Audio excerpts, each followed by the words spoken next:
আজকের পর্বের শুরু থেকেই চ্যাটার্জি বাড়িতে টান টান উত্তেজনা।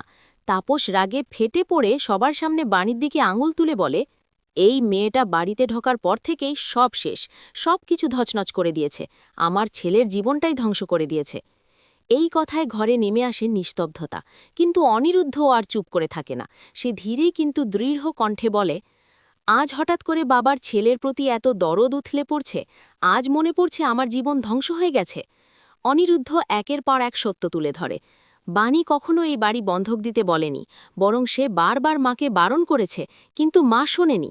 তাহলে দোষটা বাণীর হলো কি করে? এই সময় বাণী নিজে সামনে এসে কান্নায় ভেঙে পড়ে, হাত জোর করে বলে, আমি সত্যিই দায়ী হলে আমাকে শাস্তি দিন, কিন্তু বিশ্বাস করুন আমি মাসিমাকে বহুবার অনুরোধ করেছি এই বাড়ি বন্ধক না রাখতে।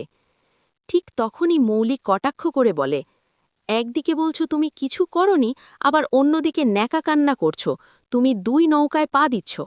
এই কথায় অনিরুদ্ধের ধৈর্যের বাঁধ ভেঙে যায়। সে ঠাম্মির দিকে তাকিয়ে বলে, আমি বারবার বলেছি ওকে অপমান করার অধিকার আমি কাউকেই দিইনি। তাপস তখন অট্টহাসি হাসে এবং অনিরুদ্ধকে অপমান করে বলে, সোনার চামচে জন্মেছ, অভাব কাকে বলে জানো না, বাইরের দুনিয়া কেমন তা বোঝো না।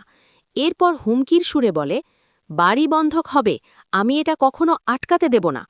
সাথী তখন প্রতিবাদ করে বলে, এই বাড়িতে আমারও অংশ আছে, আমি চাইলে বন্ধক দেব, বিক্রি করব, এটা আমার অধিকার। পিনাকিও তাপসকে বোঝানোর চেষ্টা করে, এত বড় সিদ্ধান্ত নেওয়ার আগে অন্তত আমাদের জানানো উচিত ছিল। সবচেয়ে বড় টার্নিং পয়েন্ট, অনিরুদ্ধের বিস্ফোরণ।